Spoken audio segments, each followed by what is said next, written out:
We accept the reality of the world with which we're presented. It's as simple as that.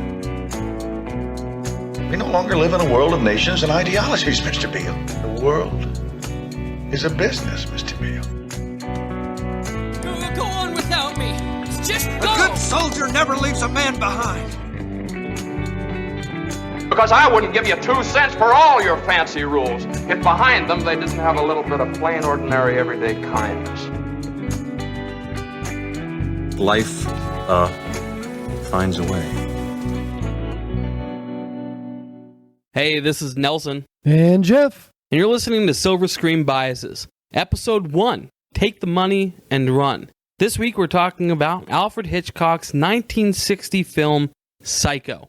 Yes, if you're expecting to hear us talk about Vince Vaughn, you are sadly mistaken. That's correct. That movie is not in the top 250. Not in the top 250. Instead, we will be talking about Anthony Perkins, who played the same character, and I think just absolutely nailed it. But we'll get into that further in the future.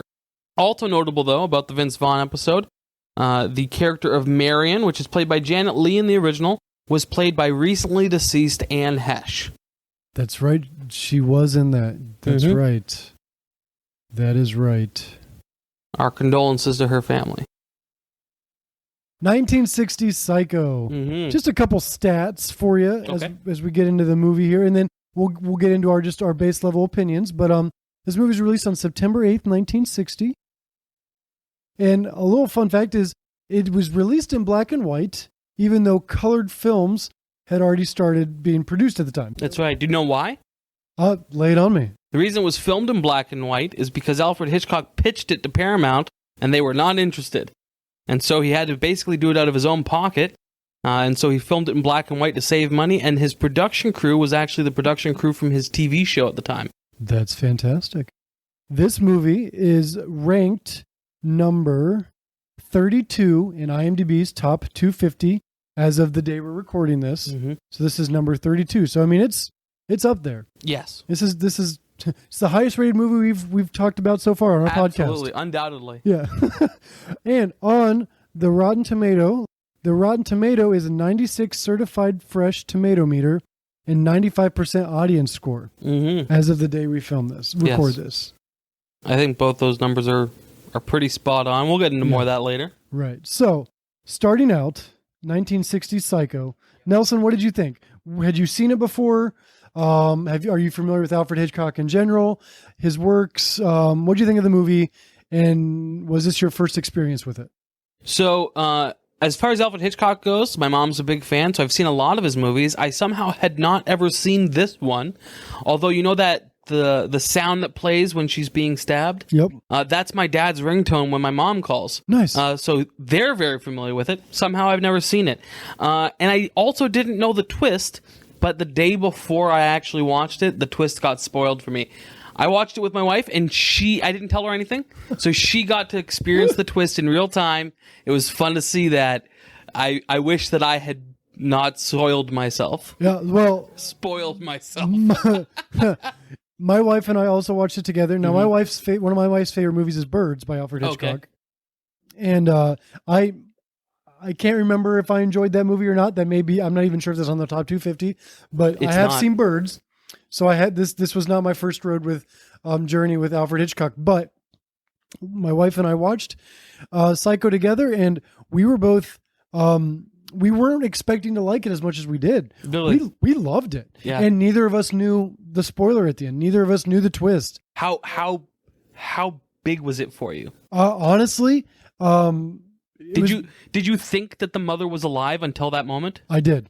Wow. I did. And so did Lindsay. And it wasn't until maybe we knew something was up obviously right before the reveal, but we still couldn't pin it what it is. And again, I don't watch movies for sports. So maybe some of you that are listening are going, how could you not see it?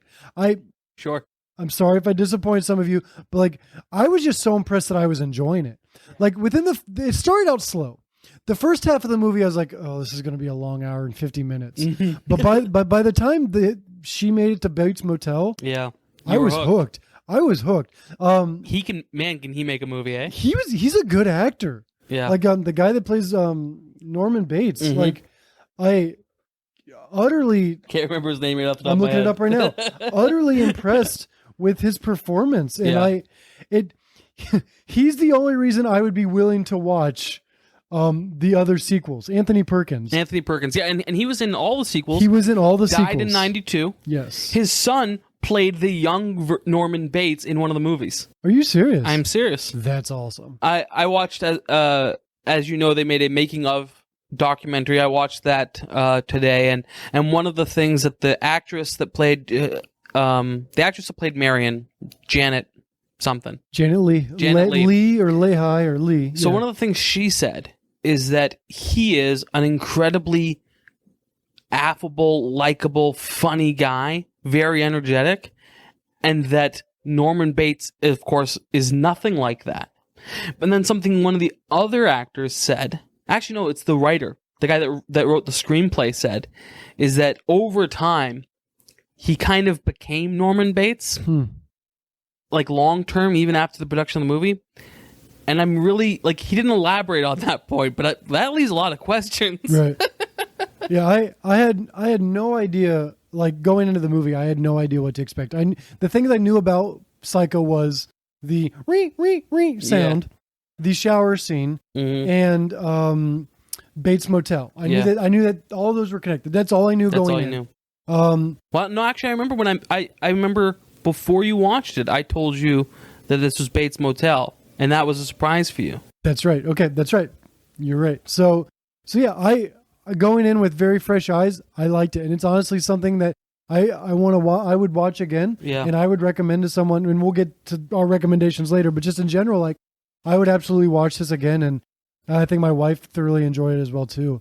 Yeah. And she has much more of a backbone than I do too. She enjoys more of the thriller movies than I do. So for her, it was right down her lane of movies. Yeah, as the movie went along, more and more I found myself liking it more and more, and very quickly I think it became one of my favorite movies, I think. So before we get further into our discussion today, just if you're listening to us and you follow us on social medias, we'd love for the discussion to go further than this podcast. Yes. So, and we won't say this every episode, but we should in any platform. It's good branding. Maybe we will. But on any of the platforms that we're on communication wise, Twitter, Facebook, and Instagram. Let us know your thoughts. We have opinions, but that doesn't necessarily mean that we're going to stand here and say that we're definitive about this stuff. But we would love to hear what you've got to say on any of these topics and on any of the content we talk about. So just wanted to invite you in on this. This is not a one-way street. Please join us in this in any way you can as we do this podcast. Did you have any dislikes in the movie? Was there anything in the movie that you're like, that was dated, that didn't feel relevant? Was there anything that you could live without or change or adjust, whether it's production or storyline, anything like that? Well, the first time I watched Psycho a few weeks back, I really didn't like the character of Sam, the boyfriend. Oh, yeah. I felt he didn't feel real. And then I also really didn't much care for the character Tom Cassidy, who's only in there for a brief moment at the beginning. He's the guy with all the money. At the bank. Yeah. Yeah. I didn't feel like these two characters were believable. But as I mentioned to you earlier before we recorded, I rewatched Psycho, watched the documentary on making of, and then did a speed run of the audiobook. That's our commitment level to this podcast. Yeah. So just know we go the extra mile. It's like, it was close to 10 hours of media consumption, and I have no regrets. So Tom Cassidy's character in the book is basically unchanged. Sam's character in the book is a little more chivalrous. Okay. And that was pretty much the only differences. So I think that it's more a product of the times, that it's more believable that men would have behaved like that. Specifically, Tom Cassidy shows up drunk from just having come from a lunch business meeting, and he's drunk and he's bragging about all his money. You know that his daughter's getting married, that he's spending $400,000 cash on her. Sorry, $40,000, which would be $400,000 today, cash on her house, and also flirting with a young girl in her 30s, late 20s, early 30s. And I was just like, this guy doesn't feel believable. He feels like a modern caricature to make, like a feminist director might throw in the movie to make a point that just doesn't resonate with how men actually behave today. Right. But as it turns out, Hitchcock felt like this is a kind of character that could exist. Bach, who wrote the book that it's based on, also felt like this is a character that could exist. So, times change, and I guess Tom Cassidy is a believable character. And so that was the big one. And then later in the movie, but not in the book, you see Sam and Lila. Sam's leaving Lila at his hardware store to go investigate the Bates Motel himself. And they have a little exchange that really made me laugh, which is she says, "What do you expect me to do? Stay here and wait?" And he says, "Yes," and then leaves. It's so blunt. And it felt cartoonish, but as it happens, apparently it was, I don't know if it was socially acceptable, but it was believable that a man would behave that way in 1960. Yeah, I agree. Like again, it was part of the beginning of the film too. Like the bank scenes, for me, that was the part where I'm like, okay, I'm done with this movie already. Like the ditzy other secretary. Right, yeah, that's actually Hitchcock's daughter. With all due respect, Hitchcock, she didn't do great. But yeah, so just the beginning quarter of the film, I struggle with, and in the bank scenes and the interaction between the bank manager and stuff, all that stuff was one of the reasons. It was like, I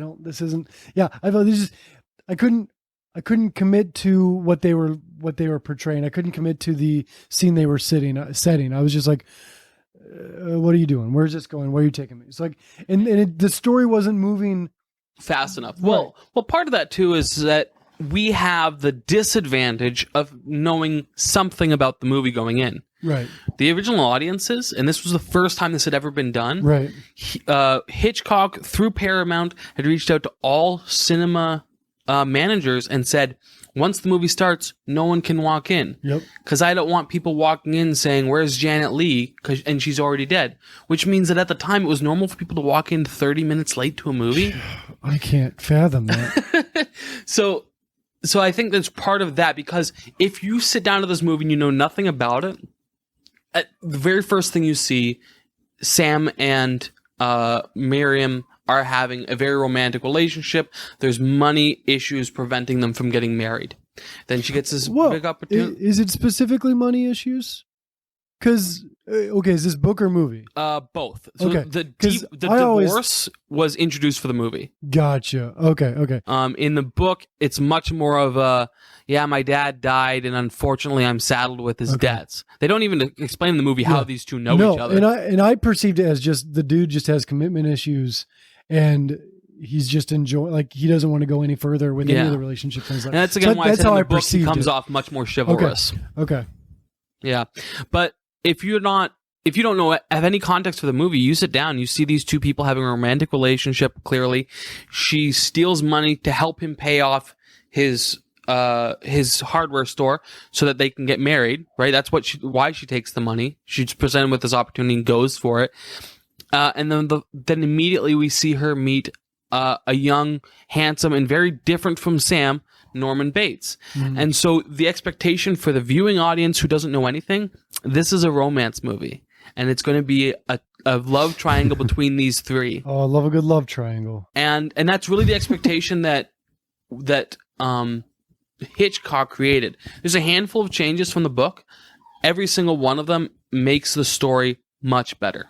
And in the little research that I did on the book to movie process, I heard the book was a lot more violent. Was that also true? Yeah. So in the book, in the shower scene, she's beheaded. Oh. Also, every time Norman Bates is taken over by psychosis and becomes his mother, he's also heavily drinking. Okay. I don't think he takes a drink at all in the movie, does he? No. In fact, nobody does. Fascinating. There is no alcohol in that movie. There's no Okay. cursing in that No movie. cursing.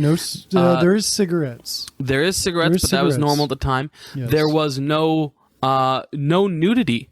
In fact, the censors when they brought us to the censor says, I saw a nipple. This isn't going to work.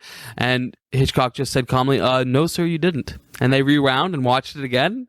And Hitchcock said, you imagined that you did because I wanted you to. They used a special pasty moleskin that to cover up all her special bits.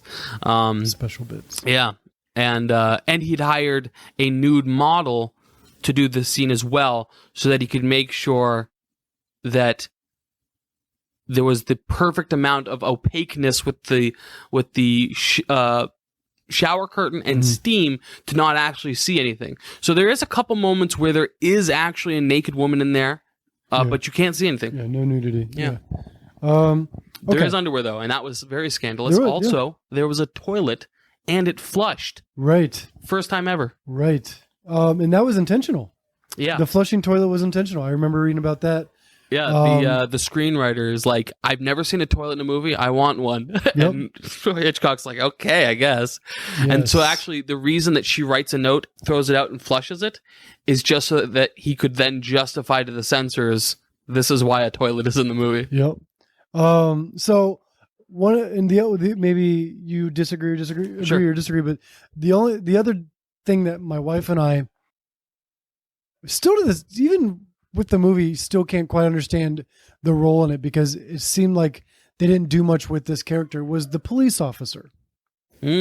Like there was moments where the police officer had like this menacing which police officer? The one highway, that the highway patrol the highway officer? patrol, the one that followed her to the garage. Yeah. And then he did a little bit of investigating, but there was moments where you're like, if you felt like they were setting him up for something else, like he was going to do something, and then nothing happened, and it just, and maybe it was a red herring, maybe that was the intentionality of it, but like, I'm just like, dude, what are you doing? Like, yeah. like, So that didn't feel like a believable police officer if there was a suspicious character, like, and it didn't really pay off. Right. So I love the movie, but I think the bank scenes and then that police officer was just the one thing I'm like, I don't believe you. Yeah, so I don't believe you. In the book, she changes cars several times. Oh, okay. Because there's just one change in the movie, change right? of car. She goes from Fort Worth to Minnesota. She doesn't leave. She's not in Phoenix in the book. Nope. And she's in the movie. They travel to Upper California, Northern California. Okay. So it's a much bigger gap of time in the book than it is in the movie, but I think the change works. Yeah. According to Hitchcock's daughter, they talk about this in the documentary, the inclusion of the police officer is because Hitchcock was afraid of police officers. And so he added this in to create some additional tension. And I think it does build the tension. Yeah, I mean, you definitely... It keeps her on the run. And it also shows that she doesn't know what she's doing. And for the viewer, it definitely creates this mystery of like, okay, is he a villain? Like, right. Because there's moments where you're like, he doesn't seem like he's all truistic. Like, of course. Like, so just, yeah. So, I can... He doesn't come off as a good guy, but it does... Right. With the car salesman and with the police officer, you get it. Hitchcock paints the picture. Marion has no idea what she's doing. No, she's going in blind. Yeah, for sure. Okay, so any other thoughts before we kind of get into the deeper contextual things of the movie, or like just base level? Any likes, dislikes, anything else you can think of specifically with the movie? Yeah. So according to the screenwriter, this was the first movie he ever wrote, by the way. The screenwriter. Okay. Yeah. According to the screenwriter, the scene where she's in the shower. Right. So we have her and Bates having a dinner conversation, talking about being trapped, how you choose that, how sometimes you choose that trap, but even in traps you don't choose, you can make choices to get out of it. And then she sits down and she's writing down numbers. According to the screenwriter, in this moment, she changes her mind. She's going to take the money back. She's going to do the right thing. And she gets in the shower as a symbolism of cleansing herself of the guilt of having committed this robbery, and she's going to return and she's going to do the right thing. She's going to set it straight. Interesting. I do appreciate the symbolism in the movie, because I know the two moments she's in underwear. Yep. She's wearing white underwear at the beginning. Then when she steals the money, she's wearing a black bra. Yeah. And same with her purse. Her purse changes colors. Oh, I didn't notice that. It goes from. I noticed the underwear. It's very much. Yeah, it's very much Star Wars, where dark side, light side. Like very much using the black and white tones. To represent where is her mind in these moments. Yeah. So I mean, she's a part of an affair, but technically she's not the one cheating. So technically, like you could argue that she's still. Well, I mean, culturally, neither of them are cheating. That's right. He's divorced. But then why are they hiding? I guess because it was why the mystery or the cloakiness of it. Right. Like, why do they have to hide it then? If because there is no other, just because it was taboo at the time. Okay. You didn't have sex outside of marriage. And that's why she wants to get married, because like, make an honest woman out of me. So even in the secular, like non-faith based world in the 1960s and 50s, sex out of marriage was not appropriate. Yeah, the sexual revolution. We have come a long way. The sexual revolution doesn't come till the late 60s, early 70s, and honestly, the sexual revolution in our revisionist history, we imagine it as a big liberating moment for women in relationships, but actually, the sexual revolution was largely driven by men, because men want more sex. Right? Like Hugh Hefner was a big part of the sexual revolution, and so they convinced the next generation, that sex outside of marriage was not just acceptable, but that it was actually a net positive, that it was liberating, and both genders really paid the price for that. Yeah, I appreciated the symbolism in the movie to that aspect, because I'd done a little bit of cheating, so I didn't know any spoilers, but I did do some cheating before I watched the film, because I watched some of the I looked at some of the IMDb trivia. Okay. While I was at work on my lunches and stuff, I'd kind of pregame for the movie, but without spoiling the movie and stuff. And so there were some facts in there about how there's visually moments where you can, where's her mind at clarity wise. But okay, so the infidelity thing was just more of a, what outsiders would say, not necessarily what neither of them were not necessarily in infidelity to anyone else. There was no third party.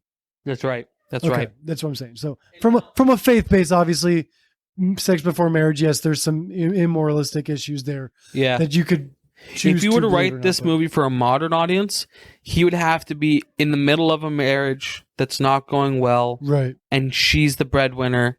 And so he can't leave her, because then he'd have no money. And that would create the impetus for stealing the $400. And that's the other thing. I touched on it briefly. In the movie, it's $40,000. And when I saw that, I was like, $40,000 wouldn't buy my house. It certainly wouldn't buy most houses. So I ran it through an inflation calculator. Today, it comes out to over $400,000. 1960, we already had the Federal Reserve, which was established in 1930, but the U.S. wouldn't leave the gold standard for another 13 years. And if you look at what happens after we leave the gold standard, man, just inflation skyrockets. And so, 900% inflation since 1960 when this movie was made.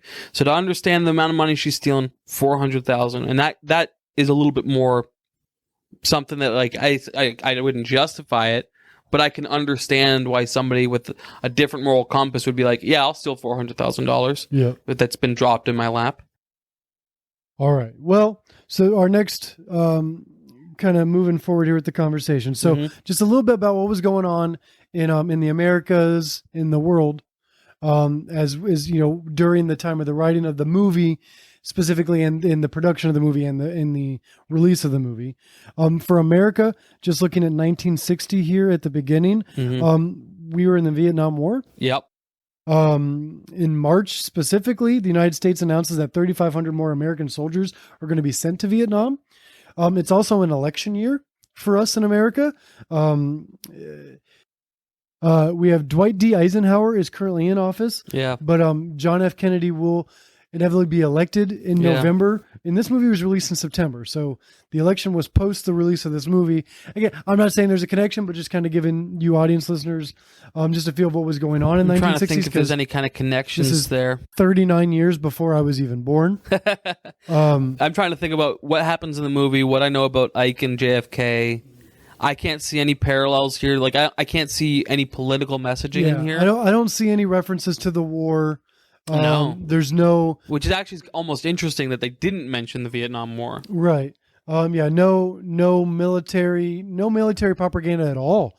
Not even like background scenes that I mentioned. Like, so just, I think the movie did a great job of kind of just, there wasn't much world building, I guess, to paraphrase what I was going to say. It was a very small scale story in the means of what's introduced, locations, places, and faces. It's very small scale. There's only 3 or 4 sets in the whole movie. Right. So they don't really tap into much current events blatantly. Yeah. Now we could probably dig deeper and find some parallels, Sure. which we may get into here with the rest of this episode. But yeah, so those are the two kind of big things. We're in the middle of an election year, Vietnam, and this is a big time for cinema too. Like cinema is coming into a new, like you'd mentioned about theaters kind of in Alfred Hitchcock changing the game. Like and I know in theater, in live theater, they did where they would flash the lights, a presentation, the performance is about to start, get to your seats. Right. Alfred also did this with this movie. Yeah. So before the movie even started, he had the theaters announce that the movie was about to start, which was new to some films. Yeah. They didn't pre-announce when the movie was going to start. You just had to be in your seats. Also at this time, they weren't editing movies in such a way to make them palatable for television later. So like in the 90s and 80s, movies a lot of times will have scene breaks where it's convenient to go to commercial. That's right, yeah. But there is a moment, maybe 2, but only one that really stuck out to me, where the transitions, like, this is where they would put the intermission. Mm-hmm. Everybody go to the bathroom, get your popcorn, etc., yeah, and come back.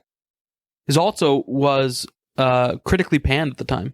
The movie did not do well with critics, and the writer, whose name I can't remember, said that his opinion was the critics were just butthurt because they had been told that they wouldn't get a private screening and they had to wait with everybody else.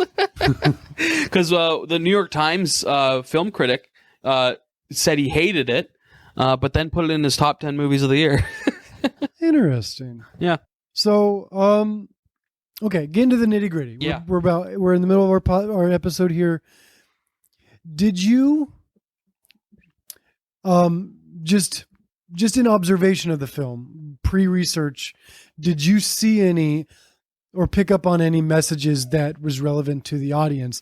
Not just going beyond entertainment purposes. So what was the message that was being conveyed in this film, or trying to be conveyed in this film, to us as the audience beyond entertainment? I think there's 2 big ones. Okay. Because, and I'm going to be honest, with this being episode 1, and Nelson and I talked about this before we went into this podcast, this was the hardest part for me for some films, is trying to not see something that wasn't there. So for me, like, and I have a youth pastor background. I have youth ministry background, stuff like. So for me, my mind immediately goes to family values, moral values. Like, so that's where my brain is observing from. That's the filter I'm going through, is worldview and faith view is my perspective initially.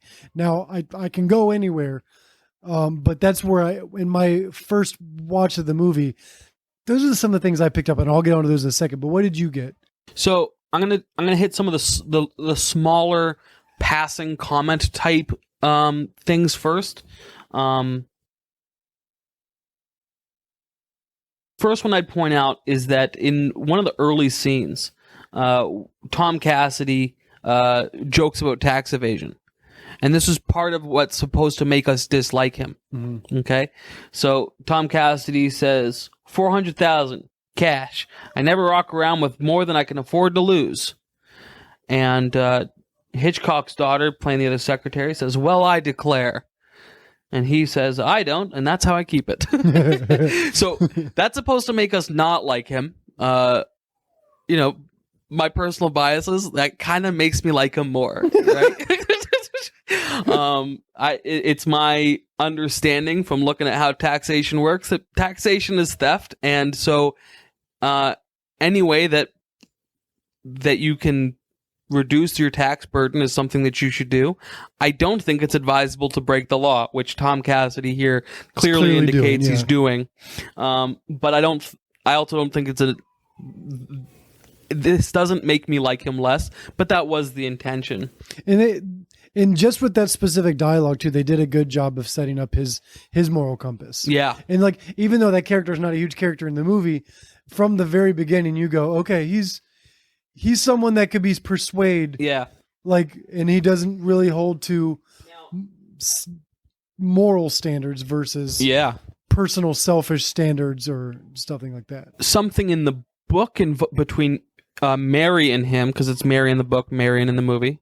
Something personal between them is that Mary, in her internal monologue, sees both him and her boss as people who make money without labor, and she resents them for it. So in the book, it's said clearly that Tom Cassidy made his fortune with oil investments, and now he dabbles in real estate investment. In the movie, they don't tell us that it's oil investment, but he is the trope of this Texas oil tycoon, right? The cowboy hat, bolo tie. You know, you kind of like, oh, this guy probably got his money in oil. Yeah. And then with the bank boss in the movie, he's kind of more of a soft-spoken, scared of big money type of thing. Whereas Marion's impression of him in the book, she talks about him as being somebody that would gladly let his employees suffer if it meant $5. Now, we get a hint of that in the movie, which is that the women don't have air conditioning, but there's air conditioning in his office. Right. But in the book, she then goes on to say, all he does is find buyers and sellers and connect them to each other and charge 5%. Right? And the implication being that investment isn't legitimate, and that these people, this is part of her justification of the theft, right? Because she's stealing from both her boss and Tom Cassidy here. So there's a bit of that. I don't know if that's the author's bias in for the book, or if the author's writing Marion that way. I think the author's just writing Marion that way because of something that happens with Sam later, in the book, but not the movie. In the movie, we don't get that tension.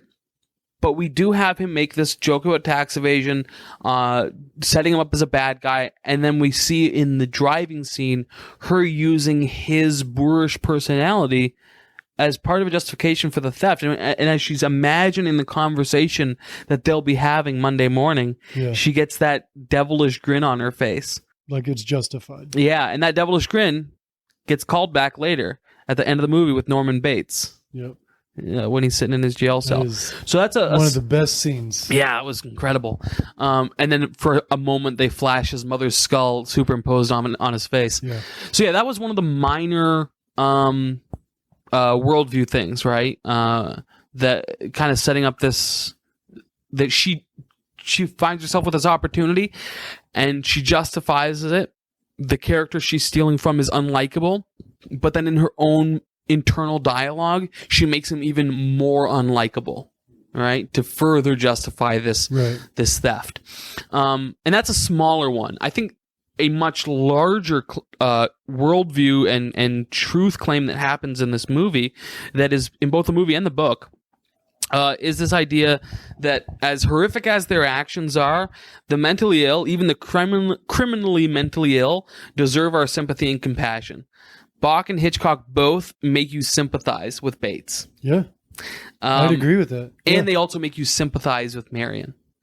And the weird thing is, because of the sum of money she's just outright stealing, and then him being criminally insane, like, you almost sympathize with Bates more than Marion. Now, it could just be my implicit bias as a male. I relate to men better. But I think that he becomes a much more relatable person. Yeah. When they have their dinner scene, they're both being very vulnerable with each other. And I got a feeling that she almost pities him in a patronizing way, and that made me dislike her more. Yeah.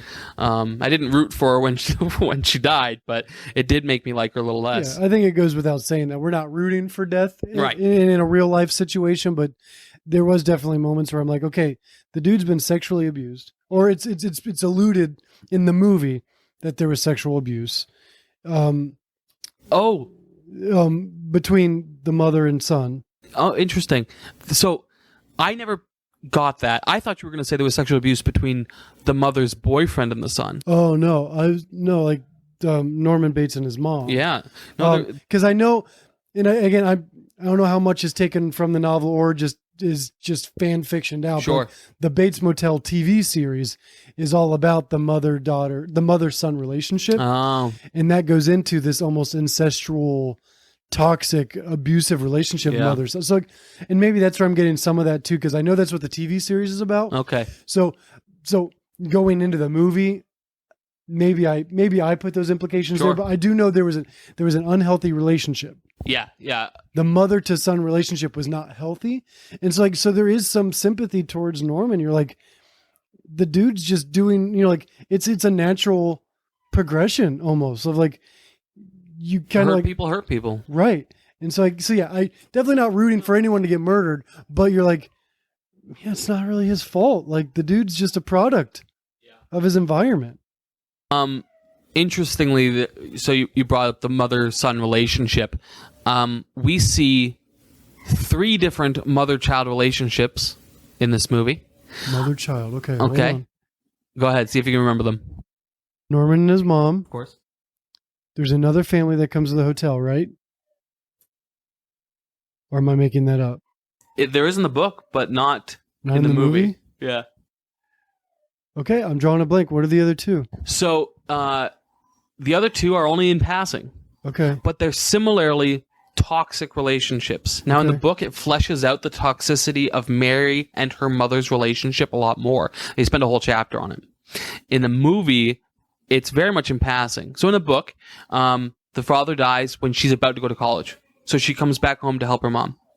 Then Lila, the younger sister, finishes high school, and Mary pays Lila's way through college. And this whole time, Lila, the mother's being very emotionally abusive to her. She's resentful and bitter because her husband died. And then she gets very ill and dies. And so Mary and Lila get an apartment together. And that's what we know from the book.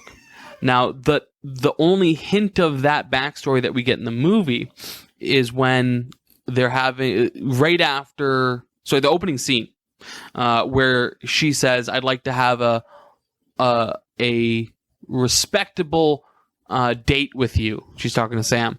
You can come over. Lila and I will broil. I thought she said boil the first time. Broil a nice steak, and Mother's picture will be on the mantle. And Sam says, yeah. And then maybe after that, Lila can go see a movie, and we turn your mother's picture around. Oh. Right? So that's the first mother-child relationship. Okay. The next one is with Hitchcock's daughter. Hitchcock's daughter, playing the other secretary, the kind of brain-dead one. Mary asks her, were there any calls?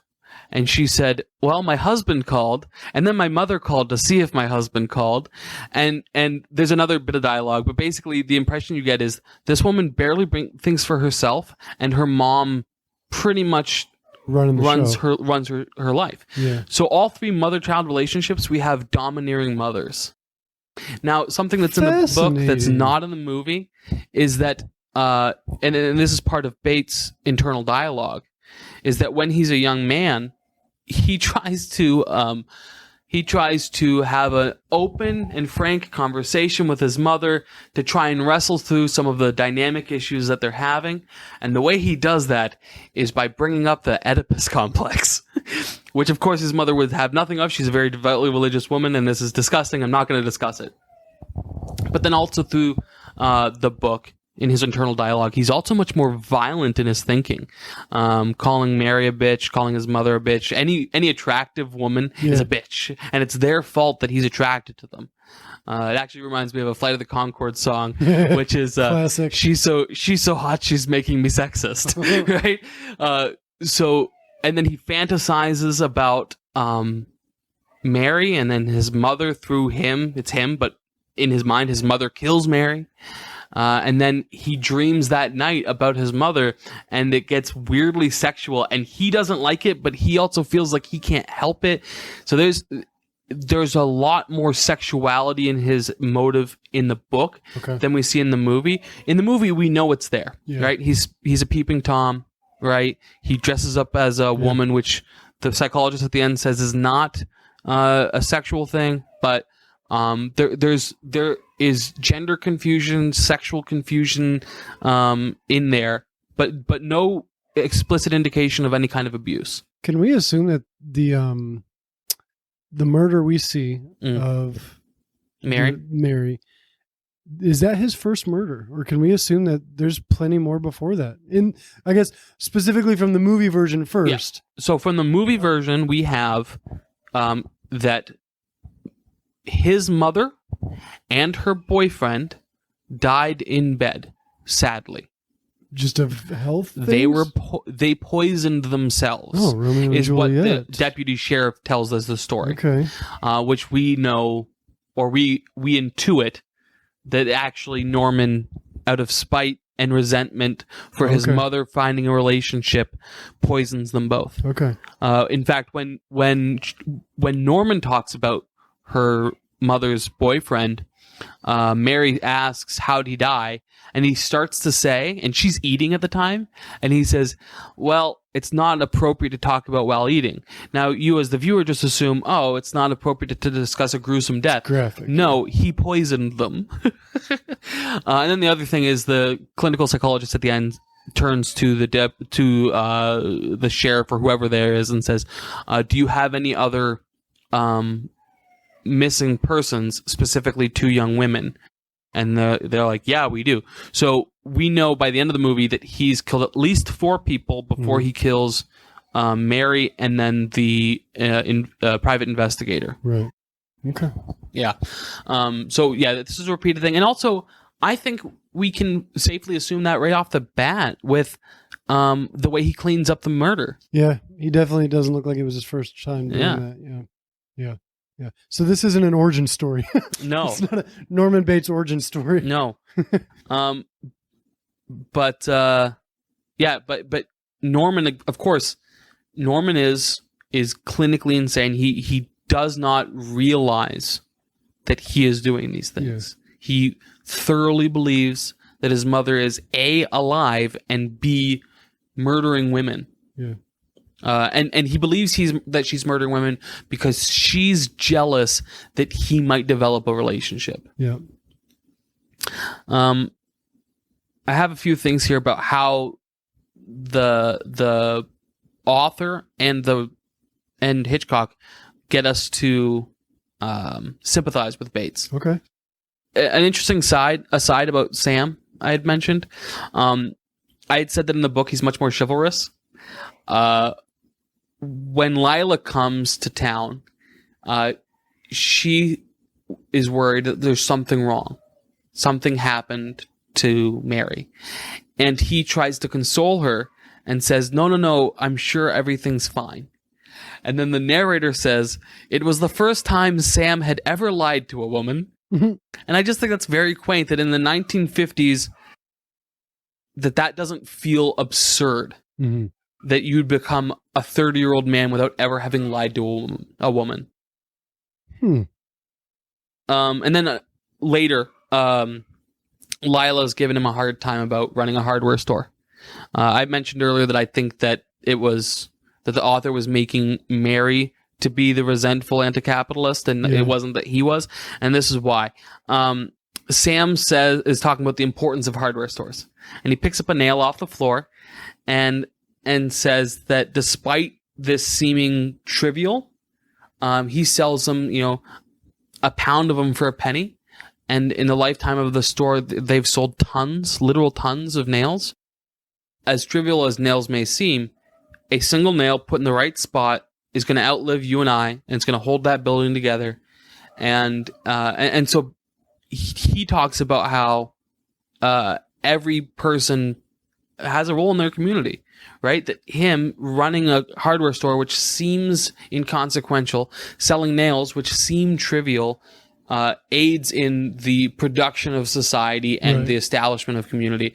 So I don't know that the author is a capitalist, but that very much falls in line with specialization theory. But going back to how we are made to sympathize with Norman Bates.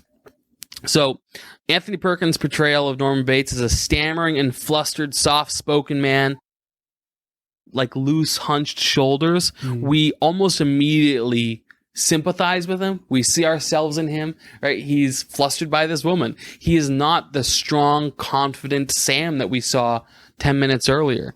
And even through the tension of the dinner scene, as Norman's oddness becomes more noticeable, the music gets eerie, you still pity him, and it's obvious that Mary pities him as well, even though she's very obviously nervous. It wasn't until the peephole scene, it wasn't until that scene where I'm like, oh, okay, maybe he is the villain. Like, again, I promise you, going into this movie, I didn't know that his mom was dead. I did not know that. Okay. So I was like, okay, maybe it really could be her. So when the deputy sheriff says that his mom died 10 years ago, how did that hit you? I was like, oh, okay, well, she faked her death. Oh, okay. Like legitimately, I'm like Lindsay and I are like, well, she's clearly not. Did you guys pause to discuss, or just? No, we did discuss the movie afterwards, but we didn't pause during the observation. But yeah, so I was coming up like, oh, she must have faked her death, like, because I remember thinking, and again, I watched it once. I need to rewatch it, but like, I thought there was a scene where you could see her up in the window, but Norman was in the hotel.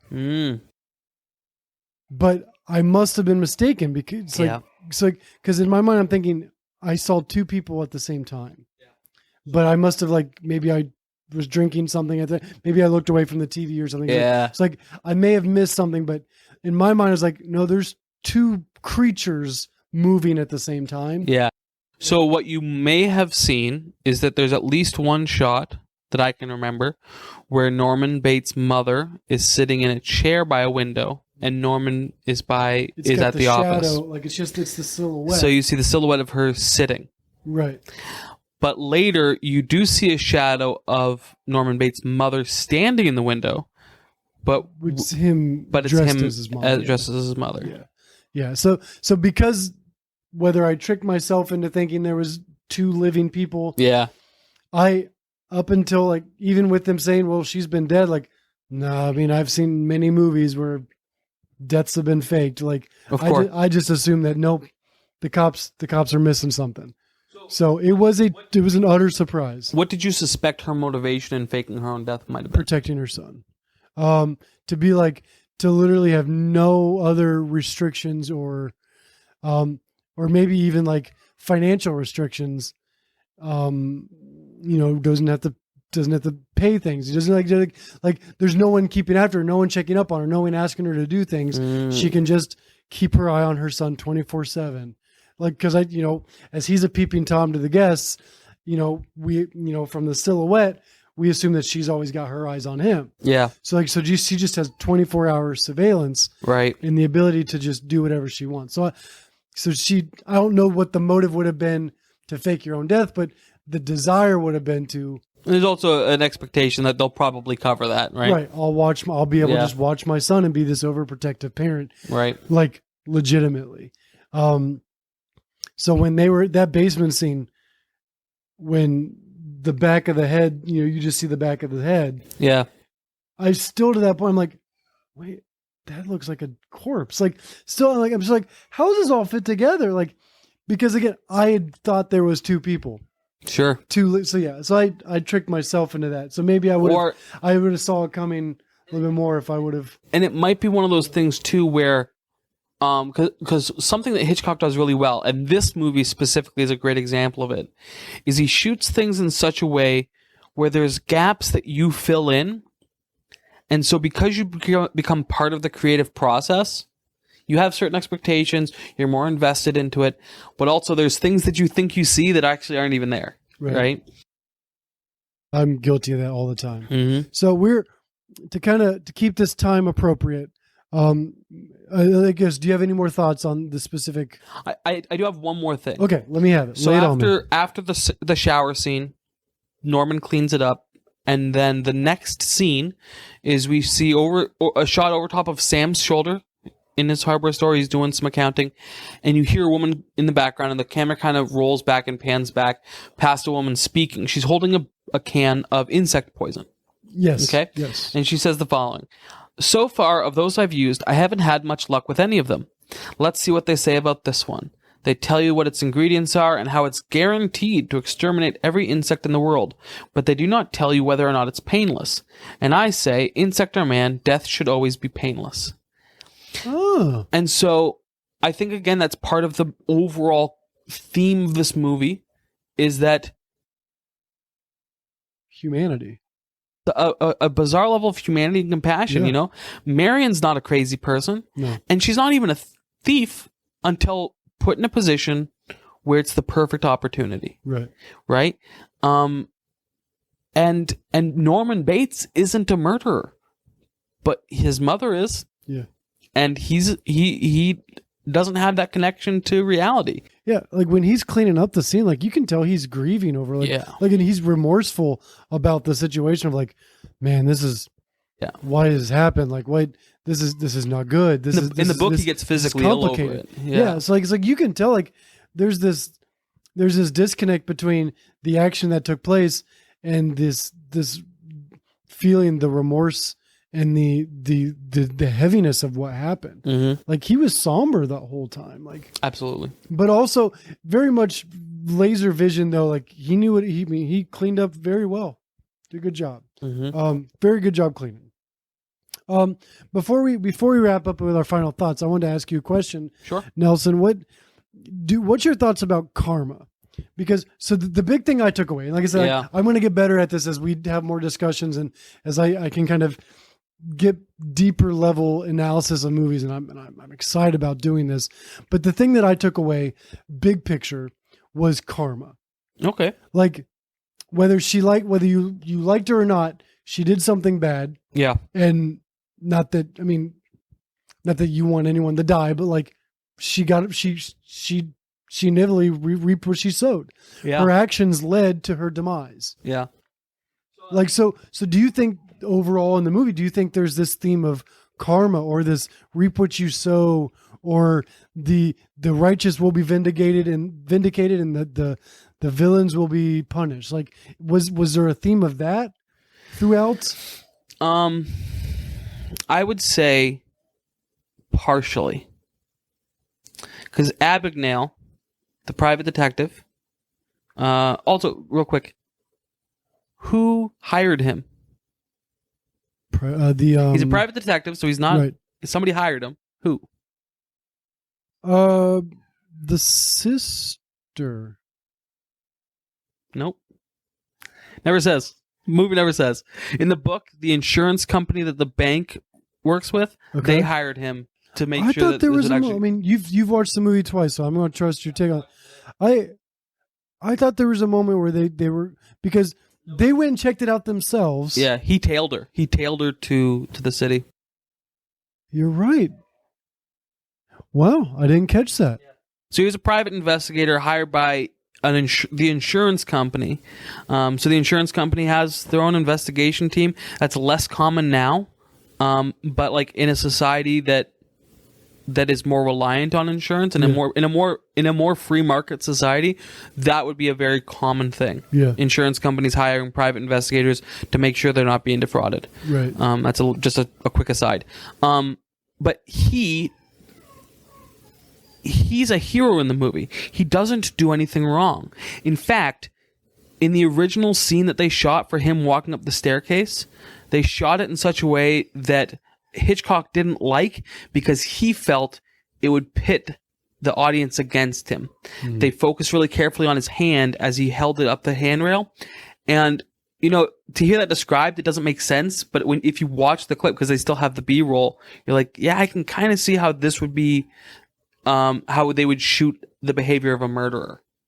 But he's not the murderer. He's a hero. So they big wide angle lens as he's walking up the stairs, and Norman comes around just as his mother stabs him. Apart from him, everybody else in the movie gets natural justice, right? Yeah. Norman gets arrested. Marion gets murdered, right? What's Marion's crime? Marion's crime is stealing $400,000 from her employer. And so there is a what goes around comes around. You reap what you sow. Karma, the universe, and because it could even go back to Norman's mom. Like, like I mean, she got in the book they go more detail, but like she got murdered. Yeah, but I mean, but she was abusive to her son. Like, so, even like emotionally abusive, if not anything else. Right. So, so that was my big takeaway. Was just like, okay, yeah, I think there's a reap what you sow. Yeah. So no, I'm going to get better at this, but I think that's absolutely a theme in the movie. I think the idea of reap what you sow is just absolutely ingrained into the human psyche. Every culture really has some kind of term for it. Yeah. And we want that in our stories. Yeah. We want people who are evil to be held accountable for their actions. Yeah. We want that in our stories. We want bad to be punished and good to be glorified. So, all right. So I got some final prompts here for us to discuss. Sure. As we summarize our thoughts about this film. Do you think this film is still relevant today? Like, do you think this stands the test of time? So 62 years old. I think right? it does. Did I do the math right? 60, 40, yeah, no, 62 82. years old. 82? No, you're right. No, 62. Math is hard. Math is very hard. Yeah. 62 years old. Does this movie stand the test of time? And yeah, I mean, I think it does. Yeah, I agree. I think, the two hang-ups I had were cultural things, just the men being too chauvinist. But I think those characters don't feel absurd to the original audience. Right. But I think the story very much holds true. Narratively, there's things that wouldn't work today, right? Because there's no cell phones. Right. Sam doesn't know that Mary's coming because she couldn't write to him. Right. She couldn't call him or anything like that. Right. So yeah, I think that culturally there's some stuff that's dated, but I think it absolutely holds up. Yeah. And I would love to be able to put my head into someone who was around from that time, like, and to be someone who went to motels like that, to be someone like I would love to experience that type of lifestyle and that type of like living accommodations, because I feel like sitting in a theater in 1960, watching that movie would have been a whole lot more suspenseful than what I enjoyed sitting on my couch watching it. Yeah. And I was still glued once she got to the hotel. From the hotel on, I was enthralled with the movie. Like, I loved it. Okay. So yeah, I agree. I think it deserves to be in the top 50. I don't know. And we're not going to rank them. Nelson and I are not necessarily going to rank these movies ourselves. We're not reviewing movies to just review them. Right. So we're not going to give you our specific like 5-star rating or whatever, but we got a binary scale. But I loved it. I think it should definitely be in the top 250. I think it deserves a spot there. Yeah. I know I've seen a lot of other movies in the list, and we'll get into those as future episodes go. And yeah, I'd put it up there. For me personally, I don't think it's my favorite. I don't know if I made my own 250, if I'd put it in my own 250, but I can see where it would be in a world for a global 250. For a global 250, I can see why it's there. I think if I were to write a list of my top 250 favorite movies, it would be in that list. That's awesome. 250 is a lot. 250 is a lot of movies. I think it'd be in that list. I think it solidly lands there. In our binary scale of is it in the top 250 movies ever made? I say yes. Yeah, absolutely. Okay, moving on. Age recommendation. Yeah, and let's talk about the rating of the movie and age recommendation. Nelson and I are both fathers. Both work with youth and stuff like so. So, what's your perspective of age recommendation in 2022? I think. Oh, what is her name again? Miriam's the actress who plays Miriam. Yeah, the actress Janet. I think that she is an absolute smoke show. And so I can understand why at the time, a lot of the censors and audiences were like, this is saucy. Inappropriate. Yeah. But I think for a modern audience, PG-13. I agree. No strong language, no alcohol abuse, no drug abuse. Or sorry, not even abuse, no for use. 2022, very mild nudity. There's abdomen and a little bit of cleavage. That's it. There's worse stuff on cable television shows. Yeah.